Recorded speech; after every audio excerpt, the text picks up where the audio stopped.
Ouais, comme ça. Salam wa rahmatullah. Moi, j'ai une demande à faire. J'ai une grande demande à faire. C'est concerné à l'article Monsieur Léon. Oui. Comme j'ai l'impression que vous maîtrisez la Bible et le Coran, j'aimerais ici que vous essayez d'expliquer plus grand et plus clair le verset biblique Jean 17,3 qui dit, et je cite, « Or la vie éternelle, c'est qu'ils te connaissent, toi le seul vrai Dieu et celui que tu as envoyé, Jésus-Christ. » J'aimerais ici que vous vous expliquiez un peu plus clair encore pour que les gens qui nous suivent, les chrétiens et les musulmans qui nous suivent, puissent comprendre encore. Je sais pas, c'est ça. Jésus, il te dit pour avoir le paradis, c'est de croire que Dieu, son Dieu, c'est le seul vrai Dieu, et que Jésus, le Messie, est l'envoyé de Dieu. C'est la croyance musulmane, c'est la croyance de tous les prophètes et messagers. Donc En fait, il y a ça, comme il a dit, et en fait, le fait de connaître, en fait, parce qu'il te dit, or la vie éternelle, c'est qu'ils te connaissent, toi, d'accord? C'est pour ça que Jésus, il a été envoyé pour faire connaître le Père, d'accord? Il a été envoyé pour faire connaître la vraie divinité, qui est justement, entre guillemets, on va dire, le Père selon le texte biblique. C'est pour ça que quand tu regardes même dans les évangiles, Jésus, qu'est-ce qu'il nous dit? Il nous dit dans Jean 14,7, et justement ça c'est un argument pour nous et non pas contre nous.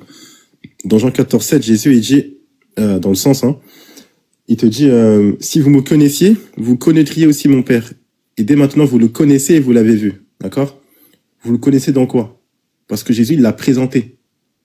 D'accord? Et ici Jésus il a lié la vision avec la connaissance. D'accord? Il a lié la vision avec la connaissance. C'est comme si en fait, je te disais, le fait de connaître quelqu'un, c'est comme si tu l'avais vu. C'est pour ça que Jésus il va te dire, celui qui m'a vu a vu le Père. Dans le sens où celui justement qui m'a vu, dans le sens où que j'ai fait connaître, c'est comme si en fait il avait vu le Père, parce que Jésus il est venu faire connaître. D'accord, il est venu faire connaître le Père. Et ça c'est ce qu'on t'explique justement dans Jean 14. Et c'est pour ça que dans Jean 17 il te dit or la vie éternelle. Donc pour avoir la vie éternelle, d'accord. Et Jésus c'est lui justement qui a les paroles de la vie éternelle. C'est ce que Pierre va dire à Jésus dans Jean chapitre 6 verset numéro 68. Il va dire tu as les paroles de la vie éternelle. Donc or la vie éternelle, c'est qu'ils te connaissent. Et les paroles de la vie éternelle, c'est ça aussi qui font connaître le Père. Or la vie éternelle, c'est qu'ils te connaissent toi, le seul vrai Dieu. Donc la seule et unique divinité et celui que tu as envoyé. D'accord? Jésus le Messie. Enfin Jésus-Christ quoi. Allahu a'lam.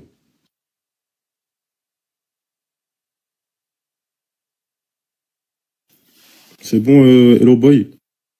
Oui, c'est bon, merci beaucoup. C'était juste pour ça. Oui.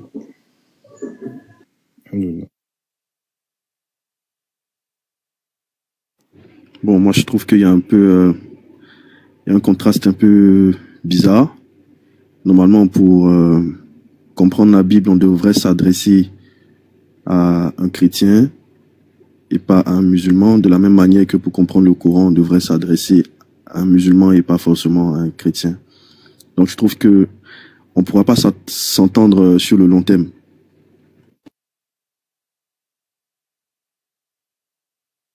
En fait, TikTok nous a prouvé le contraire de ce que tu viens de dire. Explique. Et je suis sérieuse, vraiment. Ça veut dire que moi, j'ai compris la Bible par les musulmans. Tu étais chrétienne? Non, j'ai toujours été musulmane, mais quand je lisais des textes bibliques, je ne les comprenais pas.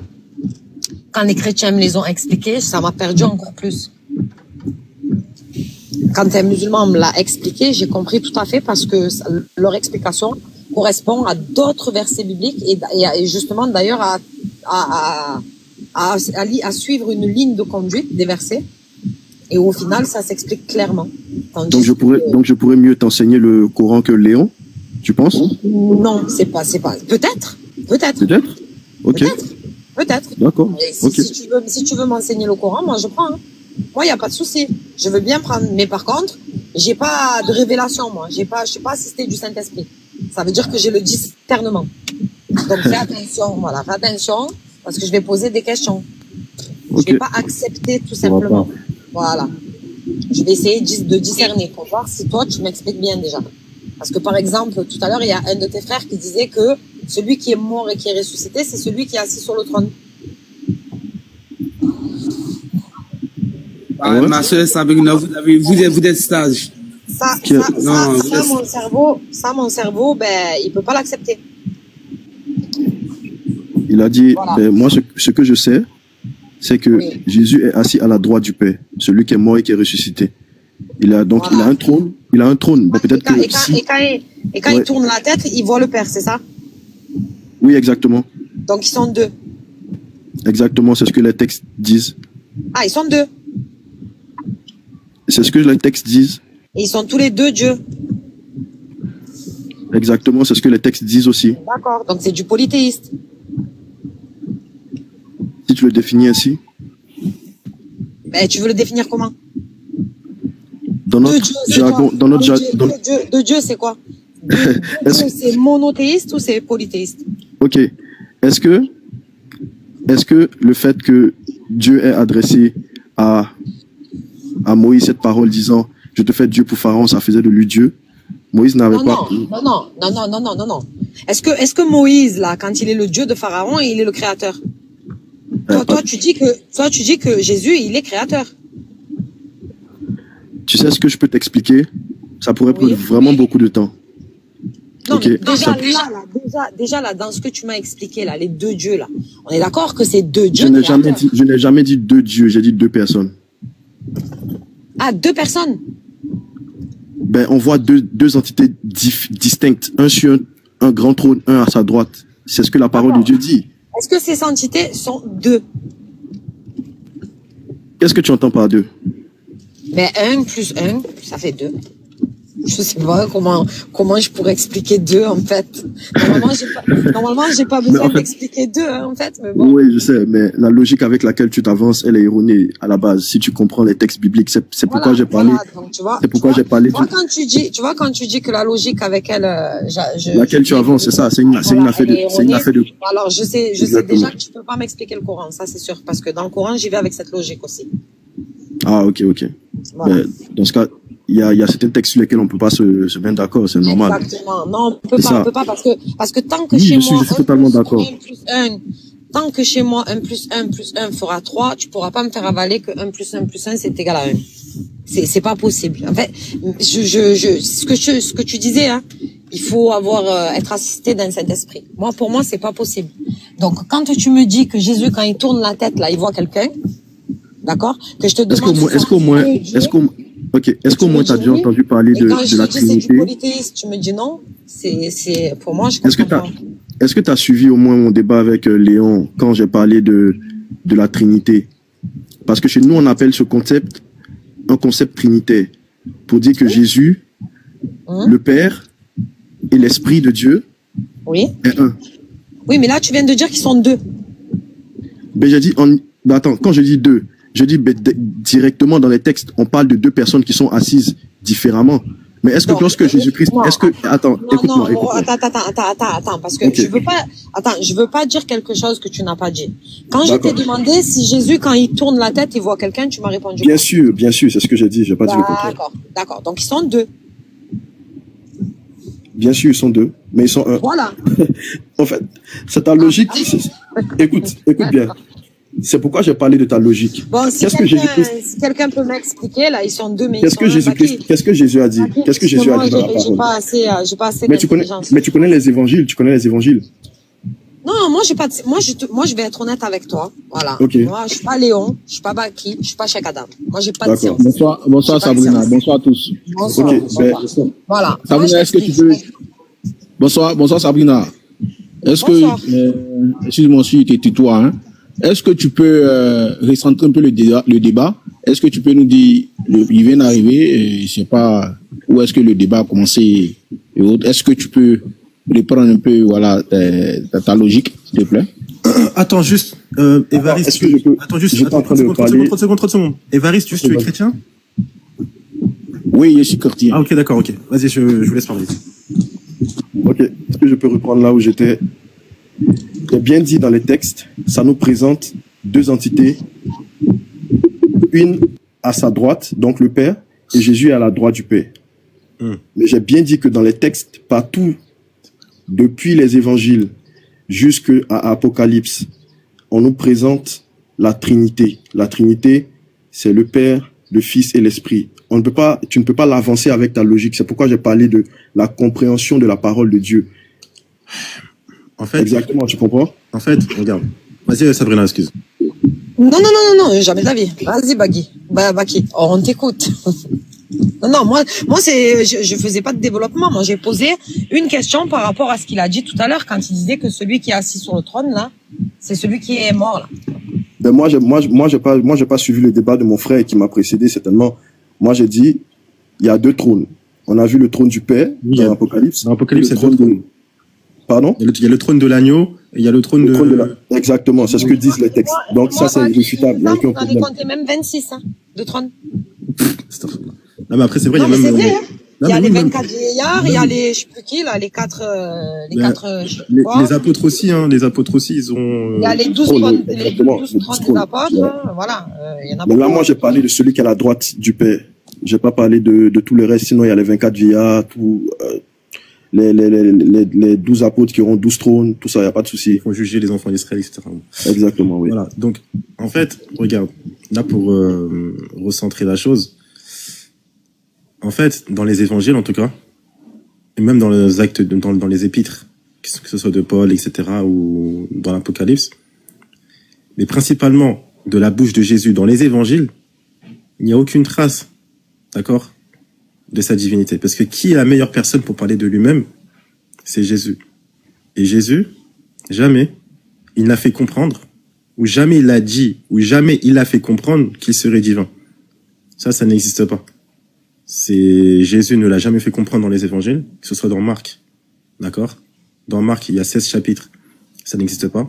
Dans Matthieu, il y a 28 chapitres. Ça n'existe pas.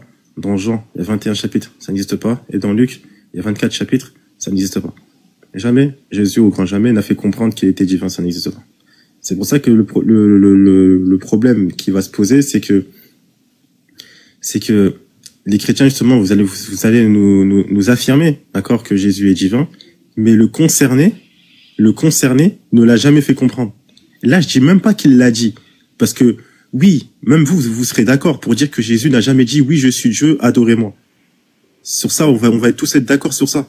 Oui, Jésus ne l'a jamais dit. Mais, Jésus ne l'a jamais fait comprendre non plus, dans les évangiles. Wow. T'es sûr? C'est pour ça que, justement, si... T'es sûr? Justement, j'arrive. Si vous avez un texte, justement, qui nous prouve que Jésus, dans les évangiles, aurait fait comprendre... Un texte, c'est beaucoup peu. Il y en a tellement, frère. Mais justement, c'est pour ça que je dis un texte, pour commencer, parce qu'on va pas faire... tu peux pas me poser 10 versets et on va répondre aux 10 versets d'un coup. Non, on fait petit à petit. Un à un. Tu viens d'arriver sur le live? Non, j'écoute depuis tout à l'heure. Ok, ben il y a eu tellement de références qui sont sorties, je vais pas... Bah justement, regarde, par exemple, regarde. Est-ce que, parce que je sais que l'évangile de Jean, c'est un évangile que vous aimez beaucoup, mais on va revenir. Est-ce que tu as un texte... De remettre en contexte, tu veux essayer de remettre en cause son authenticité? Ah non, parce que pour moi, l'évangile de Jean, c'est l'évangile qui prouve le plus que Jésus n'est pas Dieu. Ah, attention. Ok, continue. Tu vois, donc en fait, moi, ça me dérange pas du tout l'évangile de Jean. Justement, c'est un texte que j'apprécie énormément. Donc c'est pour ça que moi la question que je pose, c'est est-ce que vous avez un texte dans les évangiles qui prouverait que Jésus, avec sa bouche, aurait fait comprendre justement sa divinité. Comme je t'ai dit tout à l'heure, j'ai cité les 4 évangiles, Marc, Matthieu, Luc, Jean. Donc je prends pas qu'un seul ou truc. Tu peux aller dans n'importe lesquels, on prend un texte dans l'évangile de Jean ou autre, et après on regarde vis-à-vis du texte, si, justement, tes propos et les propos de Jésus sont concordants. Ok, c'est bien d'avoir utilisé le terme compréhension, parce que Jésus, comme on l'a dit tout à l'heure, ne l'a jamais déclaré clairement de sa bouche. Mais beaucoup de passages de la parole de Dieu, que ce soit en action, que ce soit par certains miracles, par certaines paroles, par certains sous-entendus, on va utiliser ce terme-là, par beaucoup de sous-entendus, que ce soit dans des échanges avec ses disciples, dans certaines paraboles, Jésus-Christ a eu à faire mention, D'accord. implicitement, si je peux utiliser le terme, D'accord. de sa divinité auprès des hommes. D'accord. Est-ce qu'on pourrait avoir un texte, s'il te plaît? Ben, tu connais la parole, donc tu peux me sortir des textes, toi. Bah, c'est à toi de me dire, justement, c'est à toi de prouver. Justement, un texte où Jésus, avec sa bouche. Attends, 30 secondes, Évariste, s'il te plaît. Je suis désolé, s'il te plaît. Est-ce que tu as un texte, selon la parole, selon la bouche de Jésus, qui aurait fait comprendre, justement, sa divinité, si tu en as un? C'est ça que je viens de dire, Baki. Essaie de écouter, s'il te plaît, frère. J'ai dit, pas forcément en parole. J'ai parlé de certains attributs, de certaines actions qui nous font comprendre de manière implicite que Jésus-Christ est Dieu. C'est ce que j'ai dit. Oui, mais justement, en termes de mention, oui, c'est difficile.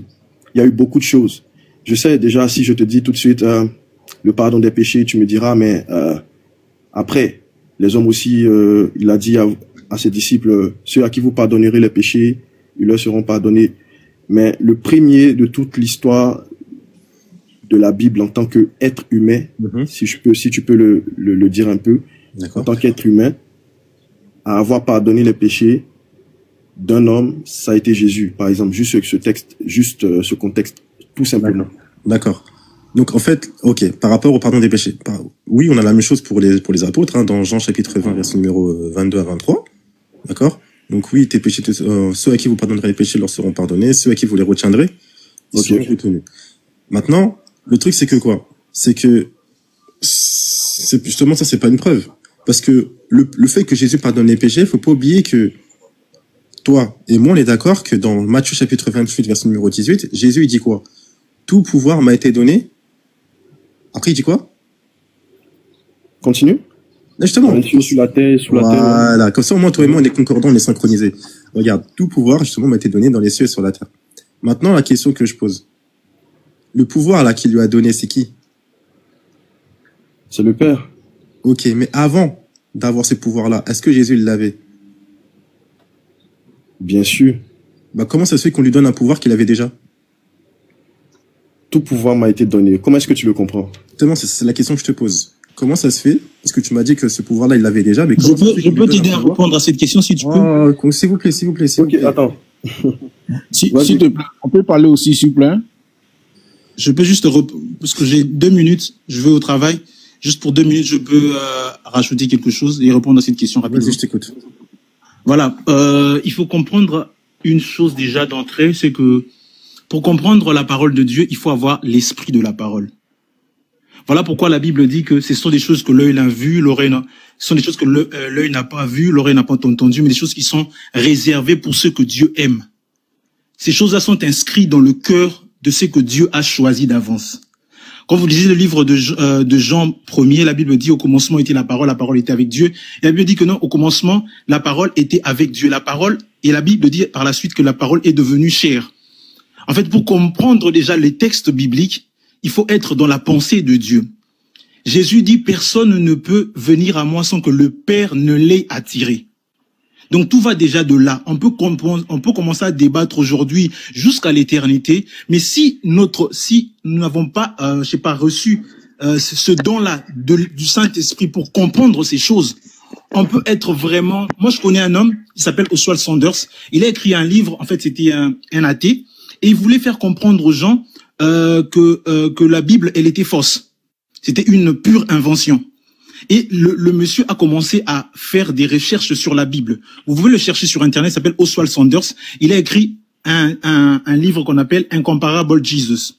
Ce monsieur, il est arrivé à une conclusion à la fin de ses recherches. Il a dit une chose, il a découvert une chose que beaucoup de chrétiens ne savaient pas, c'est que Jésus n'est pas seulement fils de Dieu, mais il est Dieu. J'aimerais pas entrer dans ce débat-là, mais j'aimerais vous faire comprendre aussi que ne peut comprendre l'islam que celui qui est dans l'esprit de l'islam. Ne peut comprendre le bouddhisme que celui qui est dans l'esprit du bouddhisme. On a beau discuter là-dessus, on n'aura pas de solution. On a beau lire les Écritures, puisque vous savez, même quand Jésus parlait, il parlait à un moment à des pharisiens. Vous savez, les premières personnes qui ont rejeté Jésus, ce ne sont pas les païens, mais ce sont ses propres frères juifs qui l'ont rejeté. Pourquoi? Parce qu'ils n'avaient pas la révélation de ce qu'il était. Lorsque vous allez aujourd'hui à Jérusalem, vous verrez qu'il y a des gens il y a des religions, puisque la majorité de la religion en Israël, c'est pas le christianisme. En Israël, c'est autre chose. Parce que pour eux, ils attendent encore le Messie. Voyez-vous? Donc, Jésus a dit, heureux ceux qui m'ont vu, heureux ceux qui croient sans avoir vu. Toutes ces choses sont, en gros, réservées pour ceux que Dieu a choisis. Et moi, j'aimerais nous dire, on a beau discuter là-dessus, si le Saint-Esprit ne te révèle pas, puisque l'Esprit qui travaille à travers la Bible, c'est l'Esprit du Saint-Esprit. Si le Saint-Esprit ne te révèle pas, tu as beau faire d'exercice, on va beau discuter, on n'aura pas de solution. Congo, et vous verrez que, ça fait plus de 2 minutes. Congo, ça fait plus de 2 minutes. T'as dit 2 minutes. Je te donne le texte. En conclusion, je vais te donner le texte.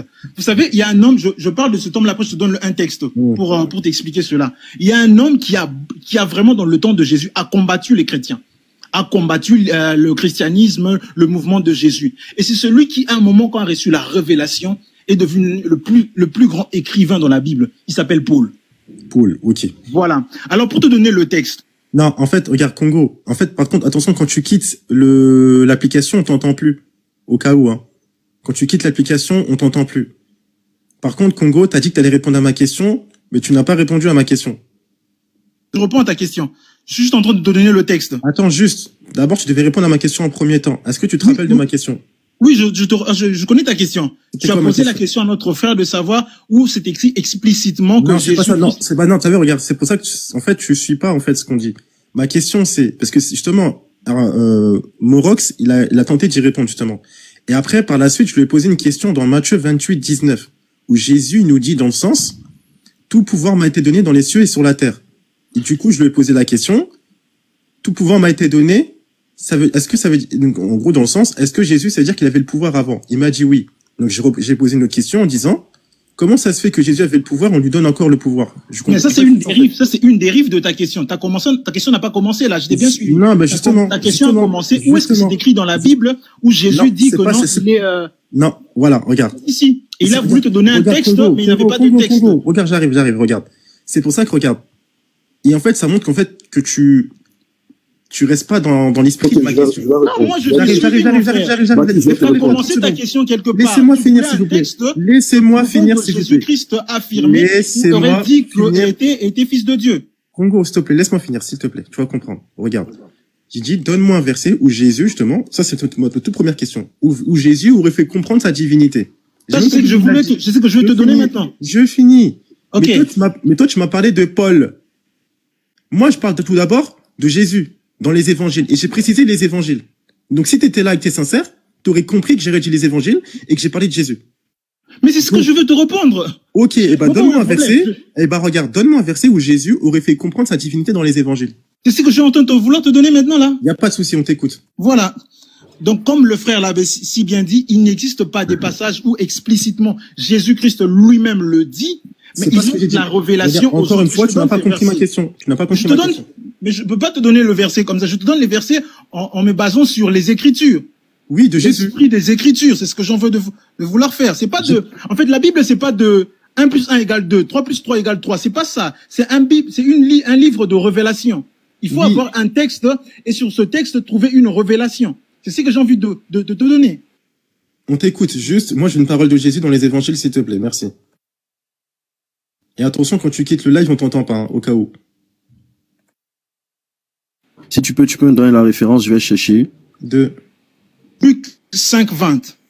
Oui, c'est le verset qu'il a cité tout à l'heure. Oui, je vais expliquer cela. Je vais expliquer. Peut-être que tu l'as pas bien compris. Je vais l'expliquer. Luc 5, c'est le verset que tu as cité tout à l'heure. Oui. Okay. Je lis la parole. Vas-y, tu peux lire. Vas-y, tu peux lire, frère. Voyant leur foi. Oui. Luc 5, 20. Oui, c'est ça. Voyant leur foi, Jésus dit, homme, tes péchés te sont pardonnés. Ouais, c'est ce que j'ai mentionné tout à l'heure. Vas-y, continue. Les scribes et les pharisiens se mirent à raisonner et à dire, qui est celui-ci qui profère des blasphèmes? Oui. Ouais. Qui peut pardonner les péchés si ce n'est Dieu seul? Dieu, on s'arrête là.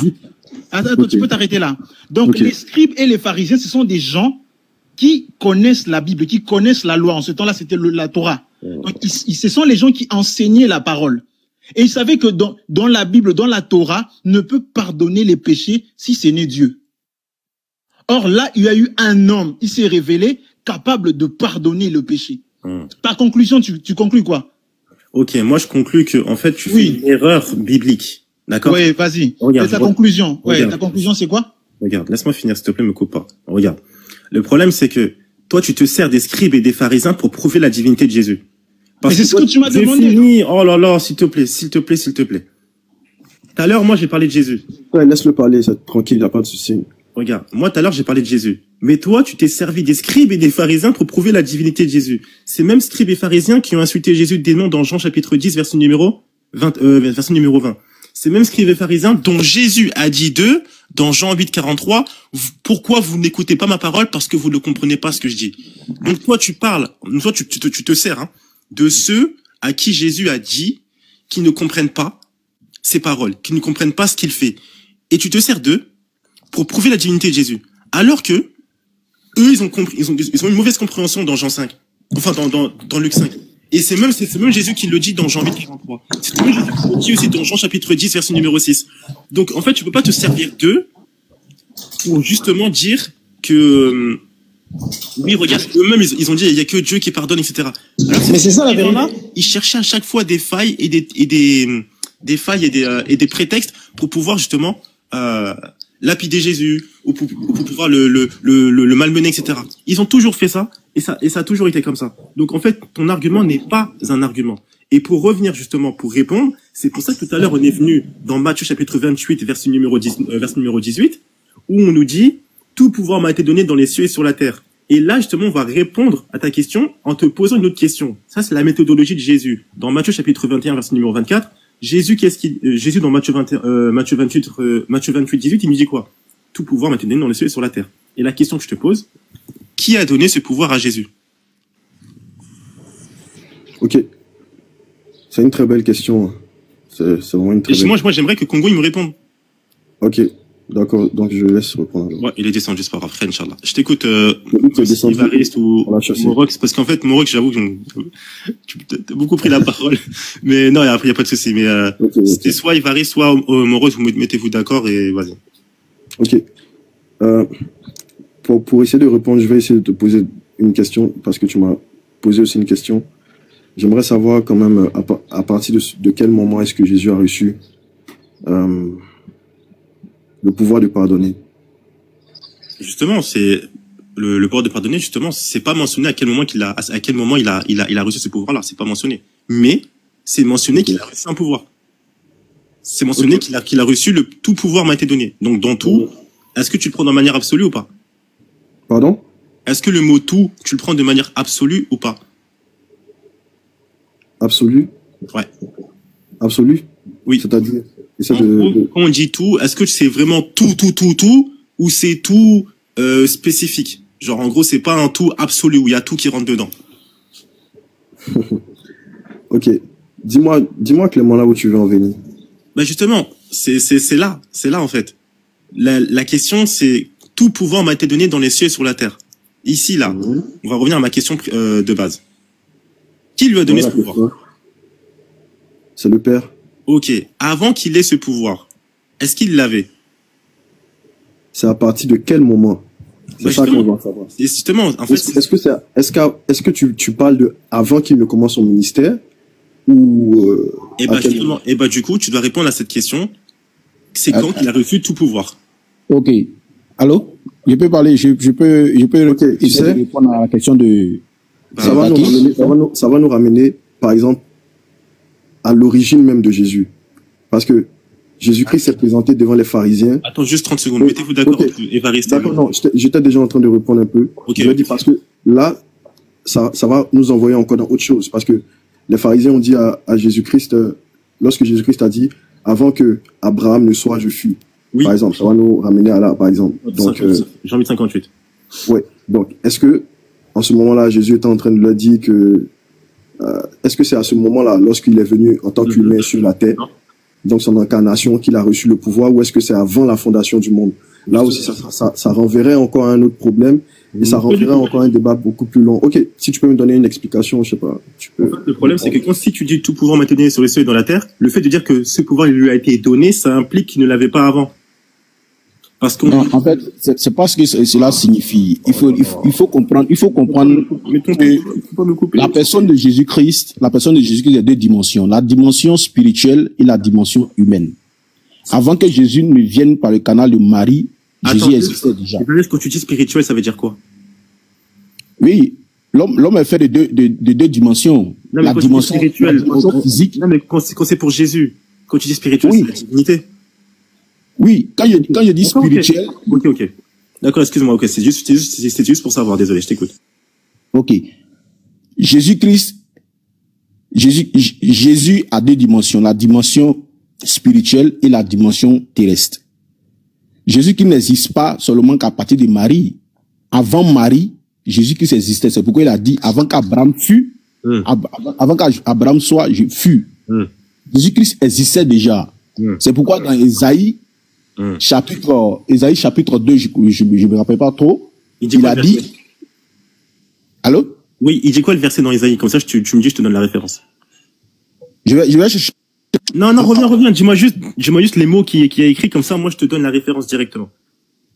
Oui, dans Ésaïe, c'est dit que, dans un chapitre d'Ésaïe que, un fils nous est donné. Ah, ok, ça, c'est, Ésaïe 9, chapitre 5. Ésaïe chapitre 9, verset 5. Ouais. Un fils nous est né. Non, tu peux lire déjà? Tu peux lire déjà? C'est Ésaïe chapitre 9, verset numéro 5 à 6, normalement. Car un enfant nous est né, un fils nous est donné, la domination reposera sur son épaule, on l'appellera admirable, conseiller, Dieu puissant, Père éternel, prince de la paix, c'est ça? Oui, Emmanuel, tout ça. Ah, okay. Ça, c'est Ésaïe 7, 14. C'est pas la même. Ok, Emmanuel, ok. Jésus s'appelle Emmanuel déjà, vous savez ça déjà? Ok, il ne veut pas aller... Oui, c'est Matthieu qui le réutilise dans Matthieu chapitre 1, verset numéro 23. Oui, même dans Ésaïe, c'est dit qu'il s'appelle Emmanuel. Oui, c'est pourquoi le Seigneur vous donnera un signe, voici la jeune fille deviendra enceinte, car elle enfantera un fils, et on lui donnera le nom d'Emmanuel. Oui. Emmanuel, ça veut dire Dieu avec nous. Oui. Donc, c'est pour dire que Jésus n'a pas existé à partir de Marie. D'accord. Quand Dieu dit, Dieu appelle Jésus-Christ mon fils, ça veut pas dire que Dieu a accouché, ça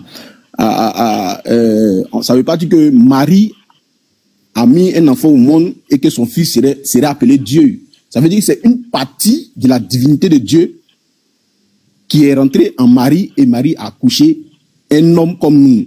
C'est pourquoi dans l'épître de Pierre, allô? Oui, je t'écoute, ne t'inquiète. Voilà. C'est pourquoi dans l'épître de Pierre, c'est dit que Dieu s'est dépouillé de tout et il s'est fait semblable. Non, c'est pas Pierre, c'est Paul. C'est Philippiens chapitre 2, verset 6-7. Voilà. Il me perds un peu dans les chapitres, mais c'est un peu ça. Donc, Jésus a deux dimensions. La dimension terrestre et la dimension spirituelle. Quand la Bible dit que tout pouvoir m'a été donné, je suis d'accord avec toi quand tu dis que le pouvoir était où pour que Jésus le reçoive. Jésus l'a reçu en tant qu'être humain. Jésus l'a reçu en tant qu'être humain. Mais c'est le même Christ-là qui est encore dans les cieux, qui a donné cet esprit divin-là à la dimension terrestre, à la dimension humaine. Attends, donc ça veut dire qu'en fait, c'est la dimension divine qui a donné à la dimension humaine, c'est ça? Effectivement. Ok, donc en fait, c'est Jésus Dieu qui a donné à Jésus humain. Effectivement. Ok. Après? Et donc, Jean chapitre 1, verset 1, la Bible déclare que au commencement était la parole était avec Dieu et la parole était Dieu. Tu es d'accord avec moi que Jésus-Christ, c'est la parole de Dieu. Même dans le Coran, c'est dit que Jésus-Christ, je termine. Okay. C'est dit dans la parole de Dieu que Jésus-Christ, c'est la parole de Dieu. Où c'est écrit? Dans le Coran. Le Coran. Quel chapitre? Je ne me rappelle pas du chapitre, hein, mais je sais que dans le Coran, quelque part, c'est écrit que... C'est marqué la parole. C'est marqué la parole ou... Kalimatullah, un truc comme ça, mais non, la attends, parole... Attends, c'est important ce que tu dis. C'est très très important, tonton. Oui. C'est la parole ou une parole? Jésus-Christ, c'est la parole. Non, dans le Coran, c'est une parole ou la parole? Tu peux déjà sortir le verset déjà. C'est Sourate 3, verset 45 et Sourate 4, verset 171. Je répète ma question. C'est la parole ou... Lis le verset, s'il te plaît. Attends, juste, je répète ma question. Parce que toi, tu l'as lu le verset, non? Je répète ma question. C'est la parole ou une parole? Je sais pas si c'est là l'article défini. Je sais pas si c'est l'article défini ou Il indéfini. n'y a pas d'article défini, justement. Ok. Mais dans la Bible, c'est écrit que Jésus-Christ c'est la parole de Dieu. Ok, donc ne rentre pas dans le corps. Voilà. Donc, dans Jean chapitre 1, verset 1, c'est écrit que la parole était avec Dieu et la parole était Dieu. Et un peu plus loin, au verset 12, il dit que la parole s'est faite chair. On remplace cette parole par le mot Dieu. 14, Dieu c'est le s'est verset fait 14. C'est le verset 14, c'est pas le verset, c'est le verset 14, pas le verset 12. Du coup, un peu plus loin dans ce même chapitre, c'est écrit que Attends, Évariste, parole... une question concernant la parole là. La parole avant Jésus, avant de se faire chair là, elle est déjà venue dans le monde. La parole avant d'être chair, c'est ça? Oui. Vous demandez si cette parole était déjà venue dans le monde? Oui. Oui. Physiquement ou spirituellement? Comme tu veux en fait.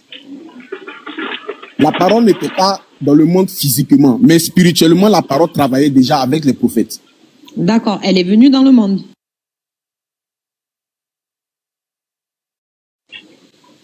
Spirituellement, oui. Non, moi, j'ai pas dit avec un corps, hein. J'ai pas dit avec un corps. Mais quand vous dites qu'elle est venue dans le monde, c'est la question, votre question, c'est, vous voulez qu'il réponde quoi? Il sait pas. Je demande si cette parole-là, si cette parole dont on parle là, qui est Jésus, elle est déjà venue dans le monde avant de se faire chair.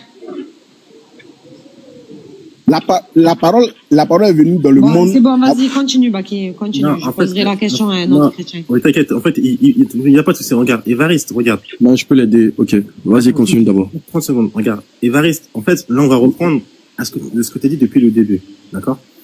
Tu as commencé en disant que Jésus, il a la partie spirituelle, donc toi et moi. C'est cela. Ok. Est-ce que tu as un verset où Jésus, il affirme ce que toi, tu es en train de dire? Je ne peux pas te donner un verset où Jésus affirme mot par mot ce que je suis en train de dire, mais je peux te donner un verset où, par des conversations, cela sous-tend que Jésus existait avant. Ok, Jean 8,58, c'est ça? Avant qu'Abraham fût, je suis. Oui. D'accord. Et même dans Jean chapitre 14, verset 6, la discussion que Jésus a eue avec un Thomas. Oui. Non, c'est pas Thomas. Pardon. Comment il s'appelle? Philippe. Voilà, la discussion qu'il a eue avec Philippe, déjà... Ce qui m'a vu a vu le Père, c'est ça?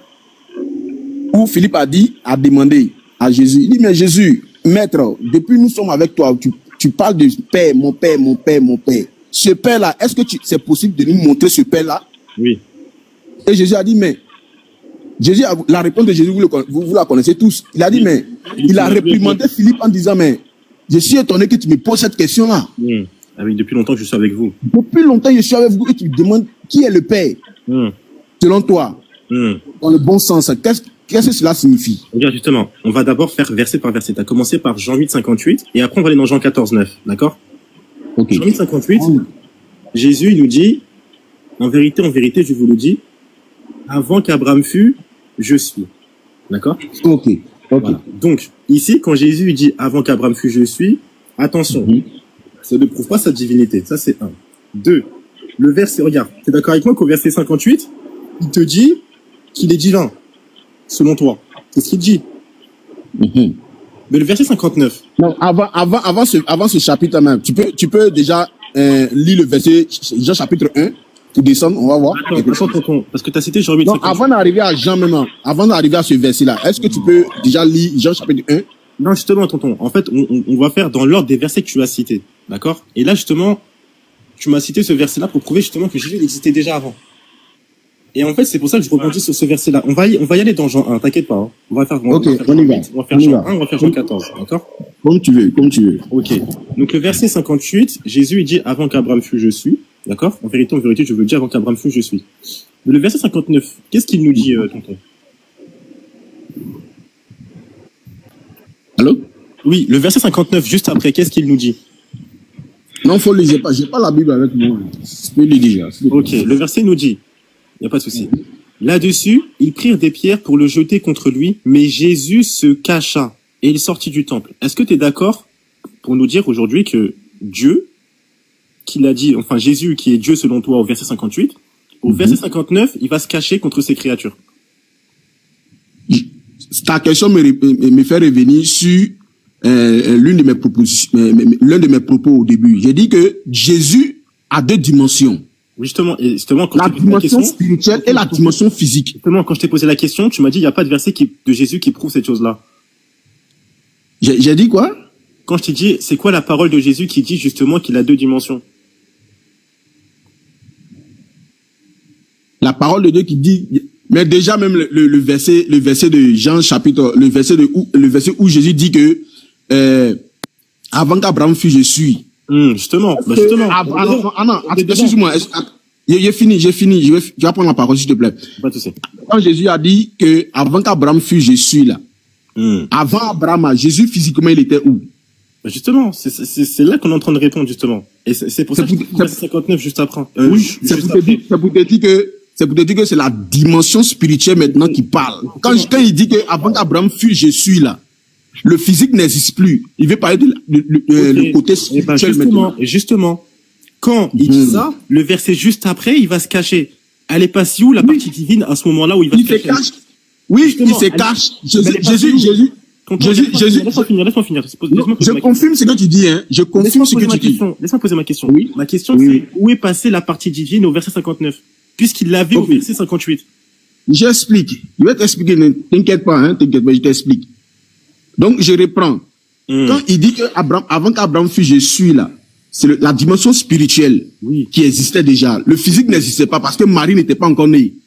Parce que Abraham, c'est l'ancêtre de Marie déjà. Donc, c'est le spirituel qui parle. Maintenant, quand les propos que tu es en train d'énumérer ici, Jésus existe dans le domaine maintenant physique. Et étant un verset de la Bible dit que il s'est fait semblable aux hommes. Il s'est fait semblable aux hommes. Il eut faim. Jésus même pleura. Non, j'ai fini. Jésus même eut faim. Jésus même a pleuré. Jésus même s'est caché. C'est le domaine physique maintenant qui parle ici. C'est pas le domaine spirituel qui parle ici. Est-ce que vous voyez un peu? Jésus s'est caché. C'est vrai, il s'est caché.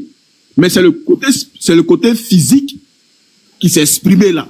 C'est le côté physique qui s'exprime parce que son temps n'était pas encore arrivé pour mourir. Parce que lui-même, il a programmé son temps où il devait mourir à la croix. Donc, si il n'a pas accompli ce qu'il doit accomplir, il devait pas se laisser découvrir. D'accord. C'est pas fait ce que tu dis justement, tonton. Donc, si tu es d'accord avec moi qu'au verset 58, du coup, c'est la partie divine qui parle. La partie divine qui agit. Quand il te dit avant qu'Abraham fût Jésus, là c'est la partie divine. Oui, avant qu'Abraham fût, voilà. Ici, là, c'est la partie spirituelle qu'il a exprimée. Justement, mais le verset 59, juste après, elle est passée où la partie divine quand il va se cacher? Elle est partie où? Oui, c'est ce que j'essaie de t'expliquer. J'essaie de t'expliquer que la partie spirituelle habite dans le corps, n'est-ce pas? Ah bah oui. Ah oui. Comme tout être humain. Non mais là selon vous, Jésus c'est l'esprit. Il est fini, tu vas voir la parole. Okay.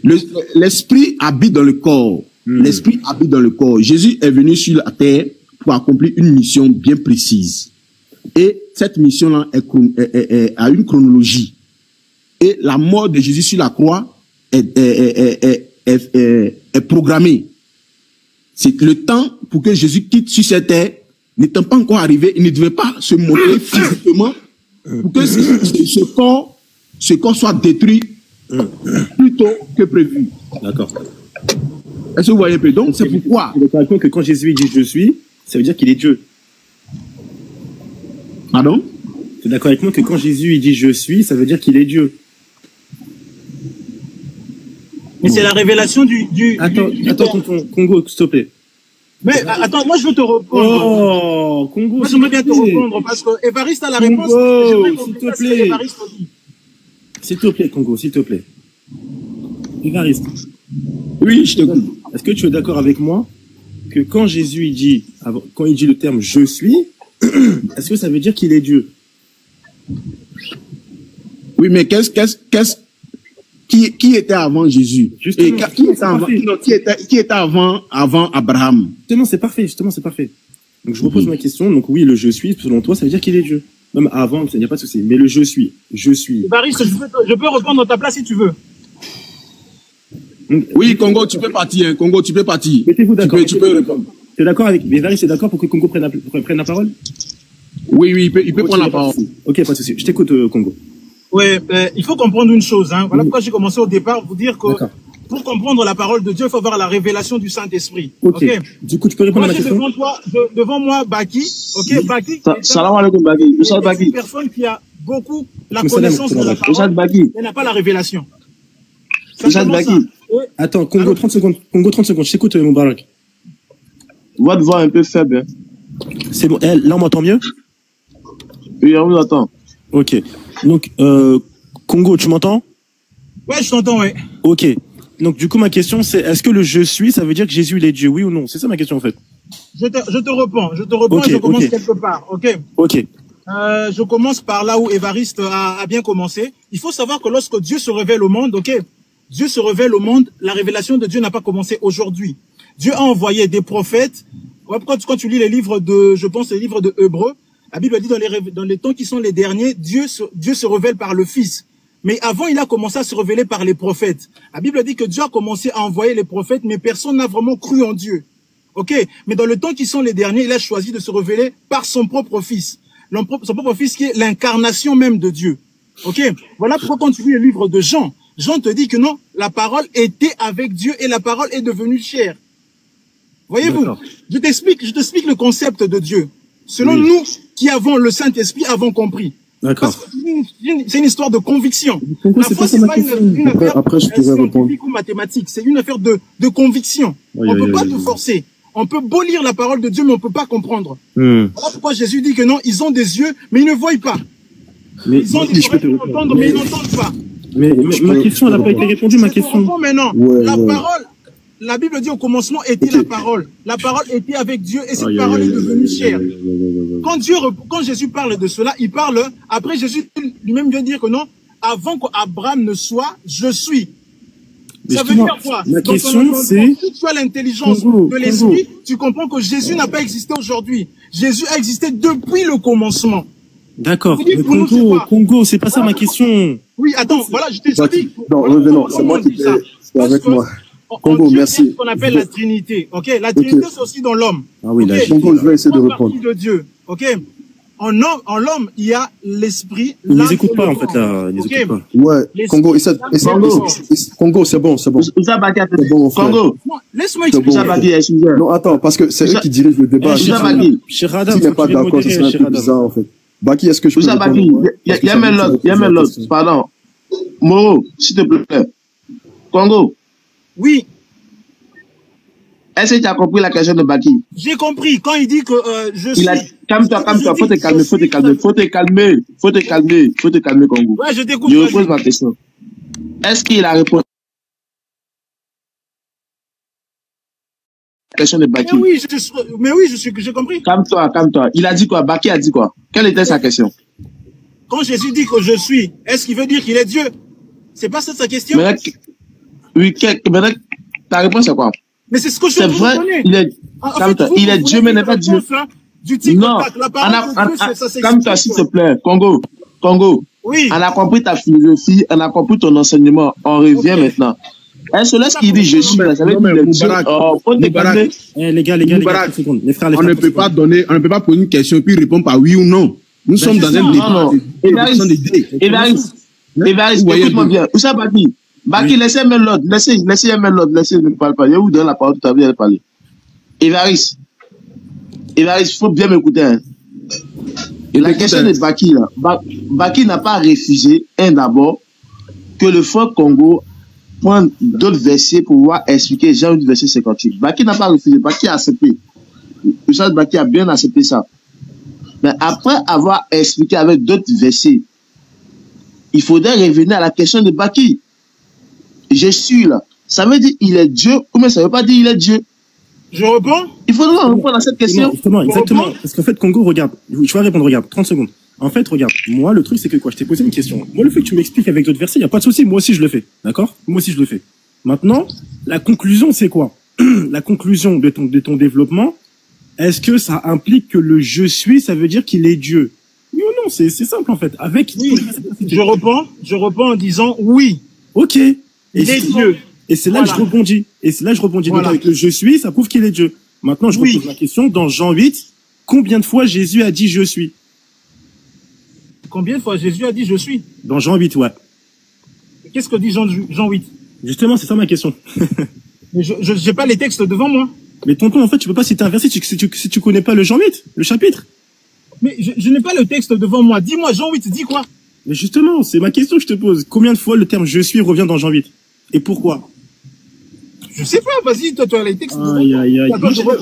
Moi, j'ai pas besoin des textes, hein. Moi, je les connais. Parce que moi, non, mais, Baki. Je reviens, je réponds. Tu poses des questions, on a l'impression que tu poses des questions dans le but de pousser les gens. Non, c'est pas comme ça se passe. Évariste. On t'a pas donné la parole. Baki, il est en train de parler avec Congo, ton frère. Donc, s'il te plaît, tu te mutes et tu écoutes. Il y en a assez que vous coupez à chaque fois, en fait. Laissez le frère parler. Vous êtes 3 contre lui. Un peu de respect, quand même. Vas-y, Baki, reprends, Ri. Donc, je disais, Jésus, dans Jean 8, il dit au moins, 3 à 4 fois le terme je suis. D'accord? Il le dit au verset 24. D'accord? Il te dit, attention, faut pas faire au Congo et on entend du bruit derrière. Ah, c'est parce que je stationne là. Je sais, faut pas casser les voitures, hein. MDR. Attention. MDR. Je disais, le verset 24 de Jean 8, Jésus, par exemple, il dit quoi? Il te dit, c'est pourquoi je vous ai dit que vous mourrez dans vos péchés, car si vous ne croyez pas que je suis, vous mourrez dans vos péchés. Et les Juifs, qu'est-ce qu'ils ont répondu? Qui es-tu, lui dirent-ils? Jésus leur répondit, ce que je vous dis depuis le début, depuis le commencement, ça dépend. Depuis le début. La question que je pose, depuis le début là, Jésus, est-ce qu'il a dit qu'il était Dieu ou est-ce qu'il a dit qu'il était envoyé de Dieu? Je réponds. Tu veux que je réponde? Oui. Voilà. Et après juste, regarde, tu vas répondre simplement, ok. Tu vas répondre et après juste, je vais entrer après sur le. La réponse dans ce que j'avais dit au départ, c'est que Dieu, dans sa grandeur, a envoyé des prophètes, ok, pour se faire connaître. Mais comme un homme ne peut pas convaincre un homme, comme Dieu ne peut pas convaincre un homme, Dieu s'est choisi de se faire chair, ok, à travers Jésus, pour venir convaincre aux hommes nés de chair que c'est possible de croire en Dieu. Et c'est possible de vivre la vie sans péché. Et c'est ce que Jésus est venu faire. Jésus a marché avec deux révélations. À un moment, il choisissait de se révéler comme Dieu. À un autre moment, il choisissait de se révéler comme homme. Voilà pourquoi, par conclusion, nous on dit que Jésus, qui est né de 23 chromosomes, aucun homme dans ce monde, aucun prophète n'est né de 23 chromosomes. Ok, ouais. Aucun prophète n'est né, ok, sous l'impulsion du Saint-Esprit, sans l'intervention d'un homme. Ça, déjà, on reconnaît en lui déjà, dès la naissance, son côté divin. Voilà. On est bien d'accord. Sinon, si tu veux me contredire, dis-moi simplement un homme que tu connais. Non, je suis pas d'accord. Un homme que tu connais qui est né. Congo, est-ce que tu peux, Congo, s'il te plaît. Regarde, tu me poses Congo, des s'il te plaît. Ouais, Congo, s'il te plaît, est-ce que tu peux me donner 2 secondes? 2 secondes. Non, mais Yous Congo. Est-ce que tu peux écouter Évariste? Moi, je vais lui redonner la parole, t'inquiète pas. Mais vous allez toujours. Évariste, mute-toi. Évariste. On n'avancera jamais. Évariste, s'il te plaît, Évariste. En fait, au cas où vous n'aurez pas compris, Cheikh Adam, il a dit quoi? Il s'absente, mais il a mis un sujet qui est très, très précis. D'accord? Et le frère, il a fait de même, il a posé une question qui est très, très précise. Le frère, il va répéter sa question et tu vas répondre. Là, tu vas juste dans la logique. C'est pas ce qu'on veut. On veut des textes qui vont appuyer ce que tu vas dire. C'est ce qu'il t'a demandé. On t'écoute, Congo. Ouais, c'est ce que je disais. Hein. Je disais, je terminerai, moi, par cette question, ok? Mais je réponds à la mienne. Oui, j'ai déjà répondu à ta question. Bah non, justement, t'as pas répondu. Qu'est-ce que Jésus a dit depuis le début? Je t'ai dit que Jésus, ok, dans sa marche, dans sa vie sur terre, dans ses 33 ans sur terre, il s'est révélé en deux personnes, ok? En la personne de Dieu. Où est-ce que Jésus l'a dit ça? Non, Jésus ne l'a pas dit, mais quand tu lis l'Écriture, tu comprends. Bah non, pas Quand du il dit tout. que je suis, ça veut dire que ça, c'est la partie divine. Regarde, Congo, comment ça se fait que toi, tu connais pas les Écritures parce qu'on est obligé de... C'est ce que je dis, en fait. C'est ce que je dis. Je finis, regarde. C'est ce que je dis. Écoute-moi. Je finis 30 secondes, regarde. Non, parce que tu vas m'arrêter tout le temps, 30 secondes. J'ai 20, moi, je dois taffer, gars. Je dois taffer. Je dois taffer, là. Dis-moi plus de 30 secondes. Qui compte. Désolé. Vas-y, parle, vas-y. Si tu dois les taper, vas-y, parle, je t'écoute. Voilà. Donc, je dis ceci. Dernière chose, c'est que je pourrais dire. Cite-moi, c'est une question que je te laisse, hein. Cite-moi un homme sur cette terre, un prophète ou qui que ce soit, qui est né de 23 chromosomes. Ok, je te pose. Si tu me cites cette personne, dès aujourd'hui, je commence à croire en lui. Il n'y a pas de souci. J'arrête de croire en lui. Pas de souci. Regarde. Et voilà. Je vais faire comme Jésus l'a fait par rapport avec les scribes et les pharisiens dans Matthieu 21-24. Je te repose une autre question. Combien avait de chromosomes Adam? Non, Adam, c'est le premier être, hein. Adam. Réponds à ma question. Adam, non, mais Adam, c'est le premier être. Donc, il avait combien de chromosomes? Non, c'est Adam. Même la Bible dit de Jésus, il appelle le second Adam. Pourquoi? Parce que. Oui, mais dans ce cas-là, c'est vraiment un homme conçu sur la chair. Là, on se perd, les gars, on se perd. Congo, ma question, c'est combien avait de chromosomes Adam? À 23 chromosomes. Et MDR. Il avait 46 chromosomes. Qu'est-ce que tu veux dire? Il avait combien? Alors? Adam. Il avait 46 chromosomes. C'est où ça? C'est écrit où? Parce que c'est un homme qui est né comme ça, qui a été créé. À la base, quand il est créé, à la base, il a les 46 chromosomes, comme tous les hommes. C'est où ta preuve? Oh, mais gars, qu'est-ce que tu racontes? Tu demandes des preuves sur des choses qui n'existent pas.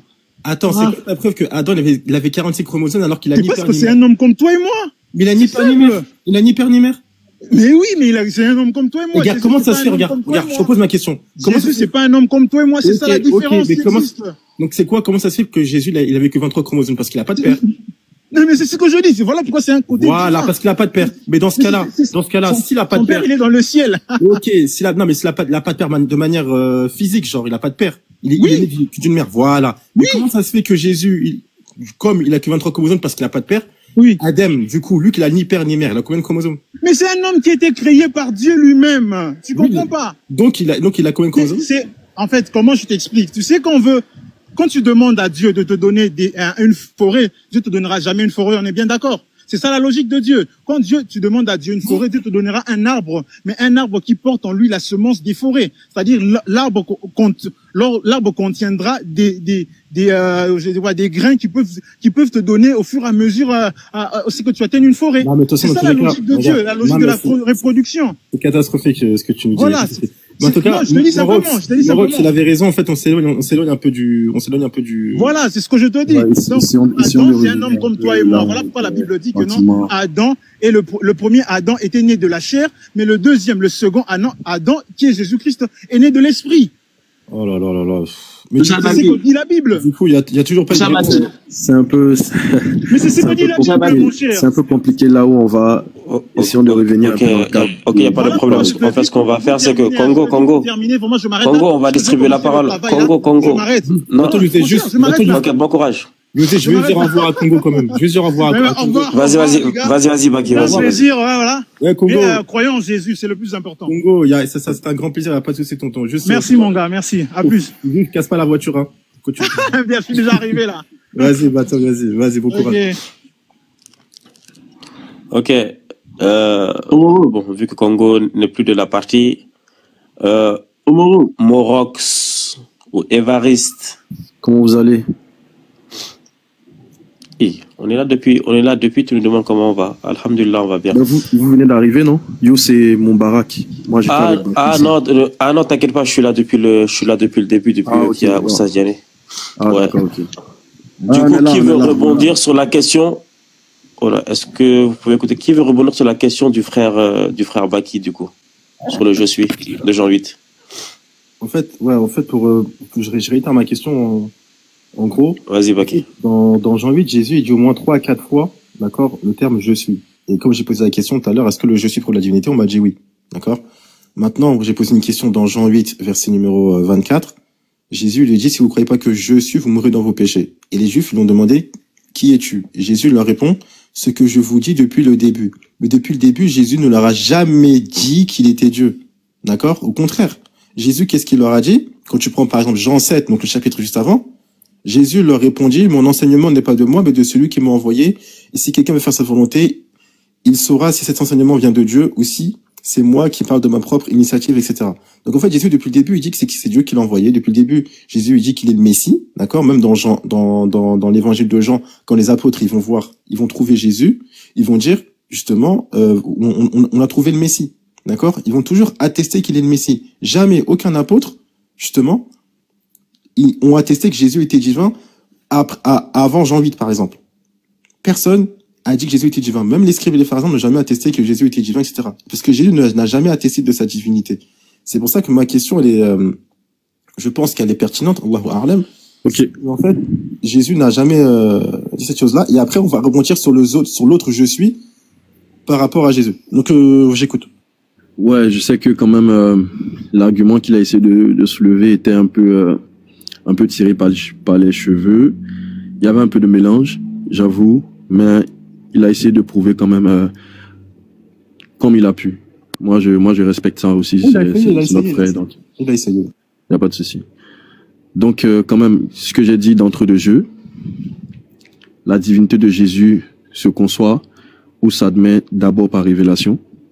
Donc, on avait parlé dès le départ, quand je suis revenu sur le live, par révélation de la part de l'Esprit. Aujourd'hui, à part ça, j'avais dit aussi que il n'y a aucun verset de la Bible sinon des évangiles qui admet directement que Jésus-Christ a été dit Dieu directement, explicitement. Jésus n'a jamais dit je suis Dieu. Non, pas directement comme ça et tout. Mais j'ai dit beaucoup de références, beaucoup de caractères, beaucoup de choses entourant sa personne, entourant ses actions, entourant même certains de ses discours, l'autorité qu'il avait, tout ça. Laisse croire, laisse penser, donc laisse déduire qu'il est Dieu, tout simplement. Donc ce serait vraiment un peu difficile comme ça de venir dire Jésus a dit voici dans le verset tel que Jésus-Christ est Dieu. Voilà. Donc c'est ça que moi je suis revenu de ce que j'ai dit au départ. Donc je sais pas si tu comprends. Non, moi je suis d'accord avec toi. Jésus n'a jamais dit qu'il était divin. Ça, même tous les chrétiens vont être d'accord par rapport à ça. Ouais. Après c'est pour ça qu'en fait moi quand j'ai posé ma question, en fait parce que maintenant de base je posais la même question. Est-ce que Jésus a dit qu'il était divin?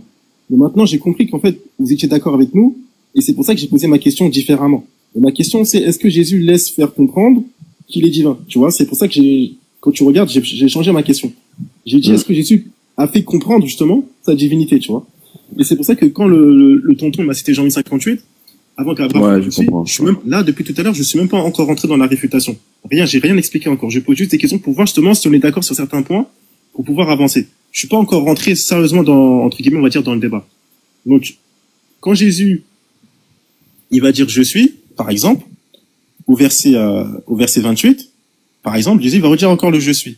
Et il va dire, Jésus donc leur dit, quand vous aurez élevé le Fils de l'homme, alors vous connaîtrez que je suis et que je ne fais rien de moi-même, mais que je parle selon ce que le Père m'a enseigné. On m'a dit que le je suis... Tu peux me donner? Comment? C'est quelle référence? Jean chapitre 8, verset numéro 28. Et en fait, Jésus, il dit le je suis. Donc le je suis divin. Mais ce même je suis divin, par la suite, il va dire que ce je suis là, il fait rien de lui-même, mais qu'il parle selon ce que le Père l'a enseigné. Donc là, on a une divinité qui va dire je suis encore, mais qui dit rien d'elle-même, mais qui parle selon l'enseignement du Père. Donc là, on a une divinité qui se fait enseigner par une autre divinité. Baki, c'est ce que je disais. Je disais tout le temps que quand Jésus dit que je ne fais rien. Ok, vas-y. Vous allez répondre maintenant. Ok, vas-y. Quand Jésus dit je ne fais rien de moi-même, si ce n'est le Père qui m'inspire, bon, j'ai paraphrase, hein. Mais tu es d'accord avec moi que je suis, c'est la divinité, c'est tout ce que vous m'avez attesté. Enfin, je sais pas si tout le monde, mais le je suis, c'est la divinité ou pas, du coup?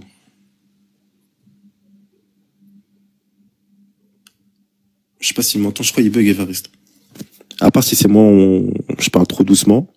Ok, ben, écoute, moi... On vous attend, Baki, on vous attend bien. Ok, c'est bon, faut okay. Le Père ouais, et moi. Par la suite, les Juifs l'ont lapidé en disant qu'il s'est fait passer pour Dieu. C'est où ça? Pourquoi vous me lapidez? C'est où? Jean chapitre 10, verset 30. 30, c'est le verset 33. Jean chapitre 10. C'est le 33 où les Juifs, ils le lapident. Et en disant que Jésus, il dit, en gros, il dit que tu te fais Dieu. C'est le verset 33. On part à partir du verset 30. On part à partir du verset 30 pour descendre. Ah ben non, regarde. Si tu veux prendre le contexte, on prend tout le contexte, tonton. C'est pour ça que je t'ai dit, tonton. Oui, mais, un chapitre, faut citer vraiment le chapitre en entier. Je te pose la question sur Jean 10. T'as cité Jean 10. Où est-ce que Jésus se trouve quand il parle avec les Juifs? Non, je vais pas lire tout le texte. Je viens de prendre ma Bible, je vais pas lire tout le texte. Ma question c'est, où est-ce que Jésus se trouve quand il est au milieu des pharisiens? Non. Il est au milieu des Juifs. Non, j'ai pas dit il est avec qui. J'ai dit où est-ce qu'il se trouve. Je vais pas lire tous les textes quand même. C'est pour ça que quand on cite un chapitre, faut le connaître, tonton. C'est très important. Tu ne cites pas un chapitre si tu ne l'as pas. Je connais les chapitres. Et bah dans ce cas-là, si tu connais le chapitre, si tu connais le chapitre, tonton, je connais le chapitre. Évariste, si tu connais le chapitre, dis-moi où est-ce que Jésus se trouve à ce moment-là. Je connais le chapitre, je vais pas lire tout le texte. Là. Regarde, tonton, je te demande pas. Tonton, je reviens. Je te demande pas de lire tout le chapitre. Je te demande juste où est-ce que Jésus il est. Est-ce que quand tu as cité Jean 8 là, est-ce que tu as lu tout le contexte? Oui.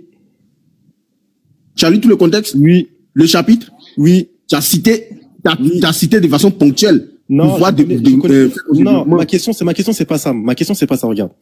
Ma question c'est, où est-ce que Jésus est dans Jean 10 quand il parle avec les scribes et les pharisiens, les juifs là? Où est-ce qu'il est? Ma question elle est simple, tonton. Ok, tu sais pas, y a pas de souci. Donc. C'était pendant la fête, attendez, c'était pendant la fête de la dédicace. J'ai demandé où est-ce qu'il était. J'ai pas demandé si c'est une fête ou truc. Où est-ce qu'il est? Jésus était à Jérusalem, bien sûr. Non, mais c'est normal qu'il était à Jérusalem. Ma question, c'est où est-ce qu'il est précisément? C'est parce que le chapitre le dit, en fait. Mais comme tu ne l'as pas lu, tu peux pas répondre. C'est ça le problème. Dans Jean 10, 23, on nous dit... Tu peux pas dire que j'ai pas lu le chapitre. Je reviens. Dans Jean 10, verset numéro 23, on nous explique où est-ce qu'il est Jésus. Jésus se promenant dans le temple sous le portique de Salomon. Il est pas n'importe où. Donc c'est pour ça que je t'ai dit, tonton, reste concentré. Je reviens. T'as cité Jean 10. T'as dit oui, faut commencer au verset 30. Mais le contexte ne commence pas au verset 30. Le contexte commence bien avant. D'accord? Et là où il parle sous le portique de Salomon, je reviens parce que je t'explique le chapitre que tu n'as pas lu.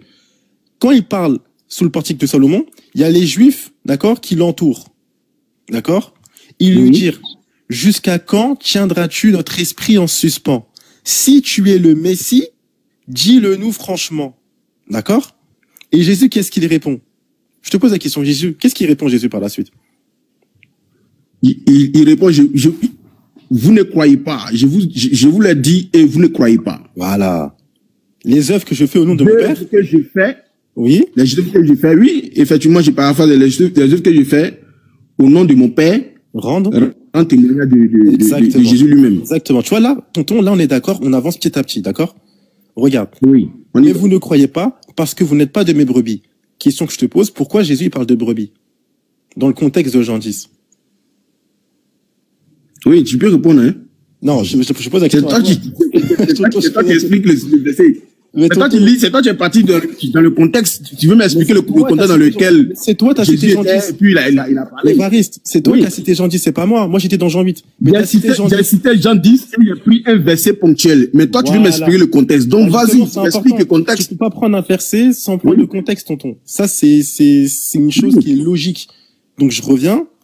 Par contre tu peux... Ah non c'est bon, ça va. Tu as une question à me poser parce que je bouge dans 2 minutes. Comment? Je n'ai pas entendu Morox.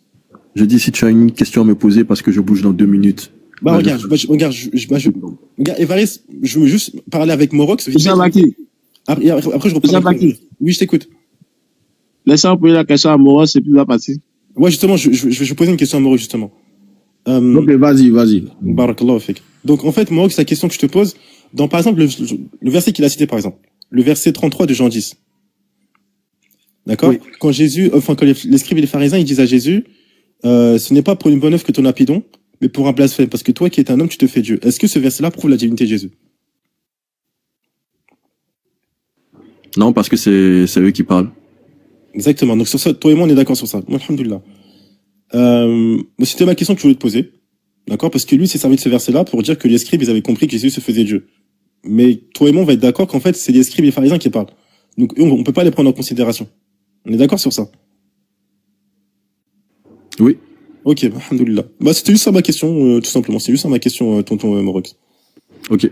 Ben, comme je l'ai dit, avant de partir, déjà, je vous dis merci quand même de m'avoir pris sur le live, c'est vraiment apprécié. Avec plaisir, pas de soucis, tonton. Ouais, comme je l'ai dit, en ce qui concerne la divinité de Jésus, il ne l'a pas dit implicitement. Il y a eu beaucoup de contextes quand même dans les Écritures qui laissent entendre sa divinité et peut-être, par la grâce de Dieu, on aura l'occasion d'en reparler peut-être. Allah, avec plaisir. Merci beaucoup. Avec plaisir, pas de soucis. Merci à toi. Merci à toi. Évariste. Évariste. Oui. C'est bon, tu es là? Faut pas s'énerver. Oui, faut pas s'énerver, j'ai rien fait. Je repose ma question. Non, je suis pas nerveux. Je rigole avec toi. Non, je rigole avec toi. Regarde. Verset 26. Parce que vous n'êtes pas de mes brebis. Pourquoi dans le contexte Jésus il a parlé de brebis? Comment on sort?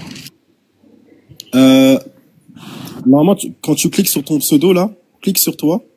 Ok. En haut à gauche, t'as un petit bonhomme avec une croix. Ok, c'est bon. On peut juste... Ok, ça. Ouais, non, c'est bon. Voilà. Donc, Évariste, je repose ma question. Pourquoi Jésus, il parle de brebis dans Jean 10, 26?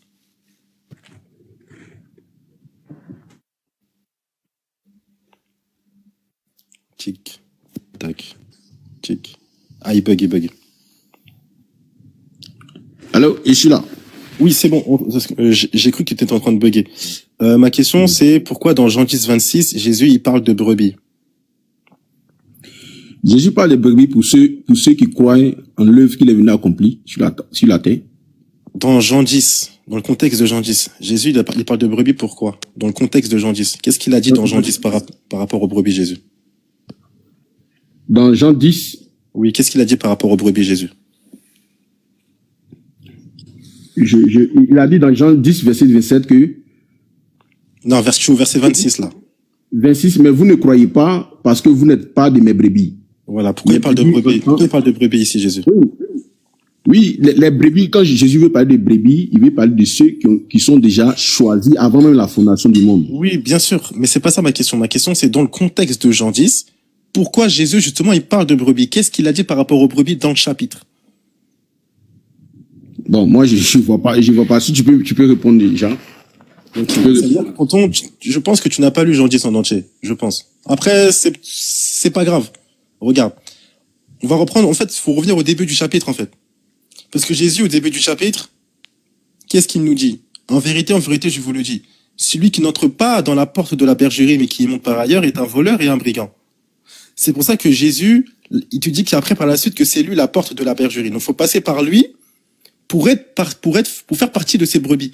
D'accord? Pour faire partie de ces brebis. Voilà.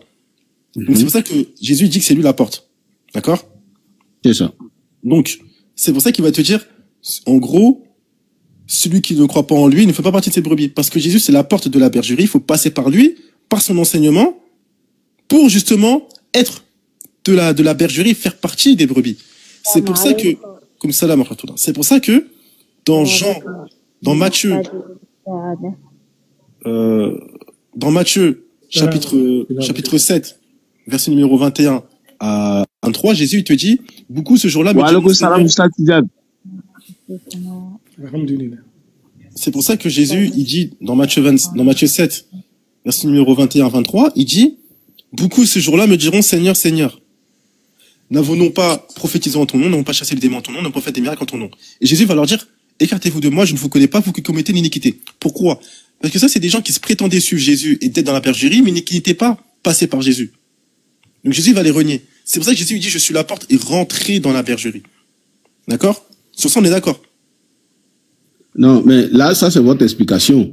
Mais tonton, mais ça, c'est une explication que tu donnes à un passage de la Bible. Ça ne veut pas dire que c'est l'explication réelle. Dans ce cas-là, Évariste, explique-moi pourquoi Jésus parle de brebis, alors. C'est ce que j'expliquais depuis. Je disais que... Dans le contexte de Jean 10, dans Jean 10. Oui, dans le contexte de Jean 10. Oui, même dans les autres chapitres, quand Jésus parle de brebis, de ces brebis, il parle de ses élus. Est-ce que vous voyez un peu? Dans Jean chapitre 1. Jean 10, je suis dans Jean 10, je suis dans Jean 10. Reste dans Jean 10, je bouge pas de Jean 10. Non, je peux prendre un verset pour étayer ce que j'en ai dit. Là, on est dans Jean 10, on va expliquer justement Jean 10, 30. Donc, reste dans Jean 10. Vous savez, chez nous, il y a un verset central, mais on utilise les versets de gauche à droite pour étayer le verset central.